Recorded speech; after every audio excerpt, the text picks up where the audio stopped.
This video is going to be kind of an addendum to a video I did on how using archive.org to prove Sandy Hook schools was closed is stupid for the same reason that you not knowing what a content management page with default entries means doesn't indicate Pizzagate, Defango.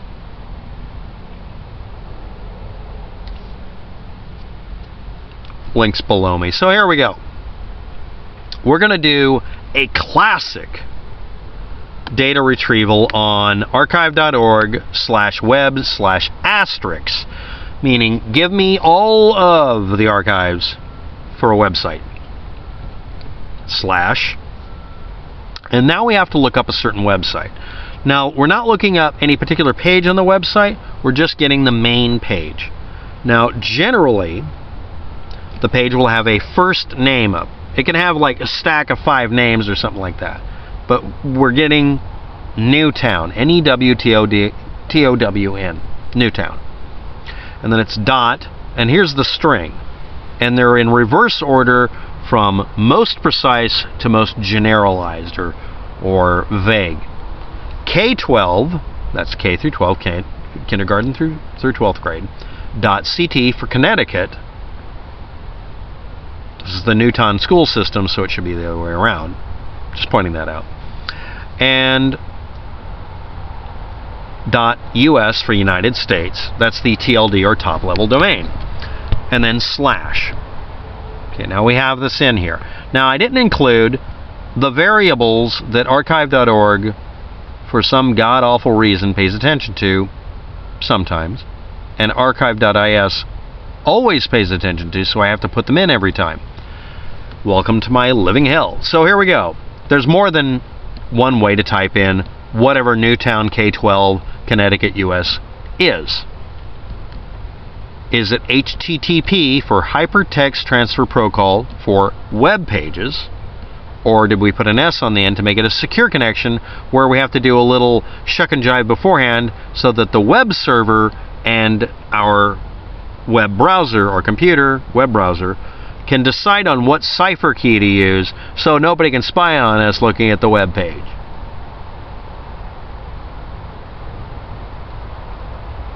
Yeah, that's what that's for. So that's a variable. You can be secure or insecure web site retrieval.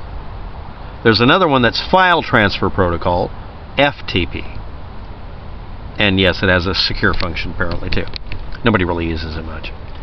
But on that one, that's for grabbing a file. It's a directory structure. It looks like you're looking at a thumb drive or something. For lack of a better word, that's pretty close. Now, again, that's Hypertext Transfer Protocol. Hypertext is the web page. Transfer Protocol is very important here. We're using a negotiation and standard for me asking for a page. Well, which page are you looking for? Well, I could put in slash events.html or whatever. But the negotiation process can include, I can just put in give me any page. That's literally, it's the equivalent in the old days on some tape decks that you would hook up to your Commodore 64 of typing in, I've forgotten the statement, I think it's .8 or something like that, or 8 asterisk. Someone will correct me below. I haven't done Commodore 64 in a long time, I'm sorry. Or on a PC, it's asterisk.asterisk. But the default will be the web page for the website. And if it's configured, it'll give us usually a file called index.htm or index.html. Now we're dealing with the next variable. Are we using short form web page name extensions or long? HTML is hypertext markup language, which means web page. HTML is just the short version of it because older computers ran on 3-digit extensions. And it was dumb, but that's what was done because back in the old days, memory constraints. And will that server using Hypertext Transfer Protocol assume when we type in HTML or HTM to just give us a different one? Because it'll just be index. There's an index text too. It could just give us a text file. it can give us whatever default page. We can name the default page gerbil, because on the server, using the transfer protocol, we can say, if no specific page is specified, give them this page and specify the page. That's how it works. We're talking to a computer running some annoying piece of software called a web server software, or whatever. There's dozens of names, but it's just web server software. And it makes it to where it'll give us a web page. It does the transfer protocol under hypertext.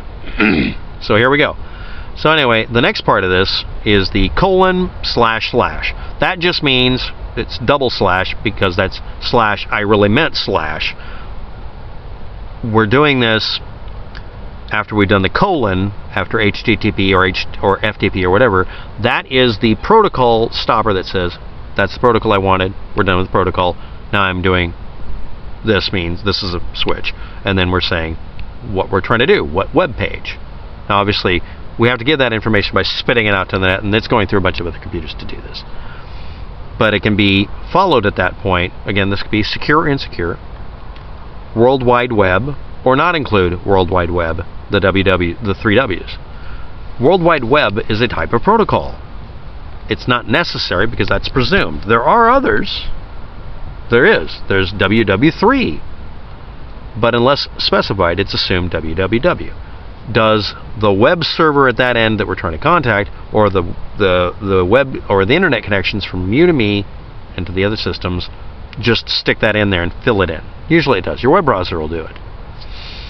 And then we get to the actual domain name, Newtown. Well, this means it has to look it up and figure out where Newtown is. And we have to include the rest of it in order for it to work. It'd be newtown.com or newtown.org. And it's K12CT-US. US is the top level domain name. It just means United States. That's all it means. And the rest of it is pretty arbitrary. And then there's a slash, meaning we finished doing the web address, because it's after the ... between all these different things, slash. Now I bored everybody at this point, but now we get to the fun part. Instead of a slash, we could put something in there. Colon, and then the port number. Sort of like the colon on the other end, this is colon and then port number. It's going in reverse order here. And then slash. And what that means is we're explicitly or implicitly saying, I need you to vend the information to me to give me the web page, or I want to communicate with the website through that port. What if we were doing some protocol this was important on? Let's say I was doing file transfer protocol to a computer across the street, actual user like you or me. I could tell it, I don't want to go through port 80, I have to specify the port. So I would type in FTP : / and then tell it an IP address, a string of numbers. You might have seen those. And then it could be :80. That makes more sense because it's a bunch of numbers. Really, they're all just numbers. You can think of port 80 as being a telephone exchange number, like you dial a phone number and then you do extension. That's how it works. Which means you're literally asking for a specific subsect. Normally it defaults to the operator, which is port 80 at this point, for web addresses. On FTP it might be a different one. Or some other protocol it might be different. You might even have a different port than port 80 for secure hookups. In fact, I'm pretty sure it is. Yeah. Now, because those are unique ways of typing this in, if you go on to archive.org/web/ whatever and type in these different combinations for the different ports, whether it's secure and insecure HTTP, whether you include the www dots will actually trigger something different, and whether or not it includes a specific subdirectory or you're just looking for the main directory, and whether or not you include, like a web page name, if it's .html or htm. It can be other extensions. Each of them can be tried to see if you can get into the index.txt or robot.txt or whatever file you're looking for. And there are certain files that are default names that are used. So you can type them in and get information out of it. And depending on the reactions, you can also put in another set of nice little things to type in on archive.org to ask it, do you have hundreds of different versions of this? You can also say index.*, and it'll show you if there's more than one index file or more than one other thing. And if it's being smart, it'll also tell you whether or not it's HTTP versus HTTPS. There might be more than one. And all of these could happen at the same time. They're identical in most cases, but they could be totally different. And it could be different ports. Port 80 is normal, but it might have something else. And yes, HTTPS should have a different port set. Should, right? I don't know. It's for you to learn. Now, let's review really quickly. This will be the 10-minute and 30-second mark one. When you look up websites that are being archived, or Twitter pages that people put up, or Facebook, or YouTube videos, or the comment section of the YouTube video, because that's a complete nightmare to... I can give examples of that. Oh God, I don't want to do that. But you can do these things, but depending on which way you type in each individual variable that just has two possibilities most of the time, you will find that archive.org will or will not record it correctly. So my problem is I have to tell it, archive every possible combination when I find something so that it makes one decent copy. Sometimes I end up with 5. And if I do that with all these combinations where it's HTTP with secure or not secure, whether I include the W's, whether I include the port number, whether I include whether I'm talking about a page HTML or HTML, hundreds of different things like that. But as soon as I do that, because archive.org is a web scraper, it's supposed to go through and suck down these pages and archive them, it will then periodically go back and check to see if there's an update. The more of those different combinations I put in that are valid, and even broken ones, the more likely it is to pay attention to the page and archive all of them. Now, another thing. The website itself can have a code in it on a page that's just called hosts.